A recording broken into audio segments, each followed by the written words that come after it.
చెప్పనండి, మనము ఏదో భక్తి పరులా ఫీల్ అయిపోతాం. మనం ఇంత భక్తి తెలిసిందనుకో కొండంత భక్తి తెలిసినట్టు ఫీల్ అయిపోతాం.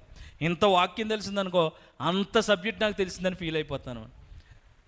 అక్కడి నుంచి చూసి ఆ శతాధిపతి యేసు ప్రభు నా ఇంటి కొట్టడానికి అర్హుడిని కాదు, ఆయన ఒక్క మాట సెలవిస్తే నా దాసుడు ఏమవుతాడు, స్వస్థపరుస్తాడు. అంటే ఒక్క మాట యేసు ప్రభు మన జీవితంలో ఒక్క మాట సెలవిస్తే మన జీవితం ఏమవుతుంది, తారుమారైపోతుంది.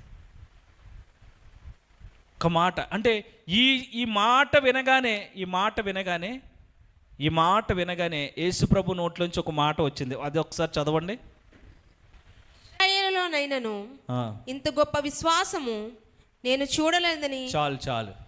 ఇశ్రాయేలులో ఎవరిలోనూ ఇంత గొప్ప విశ్వాసం. యేసు ప్రభు వెనకాల కొంతమంది వేల మంది ఆయన ఫాలో అవుతున్నారు. ఎప్పటి నుంచో యేసు ప్రభుని ఫాలో అవుతున్నారు, యేసు ప్రభుని నమ్ముతున్నారు. యూదులు పెద్దలు ఉన్నారు, వాళ్ళు ఎవరి కోసం దేవుడు సాక్ష్యం ఇవ్వలేదు. ఎవరి కోసం ఇచ్చాడు, ఒక అన్యుడి కోసం సాక్ష్యం ఇచ్చాడు. ఒక అన్యుడి కోసం సాక్ష్యం ఇచ్చాడు. ఏమన్నాడు, ఇశ్రాయేల్లో ఇంత విశ్వాసం ఉన్న వ్యక్తిని నేను చూడలేదు. ఒక విషయం చెప్పనా, దేవుడే సాక్ష్యం ఇచ్చేలాగా మనం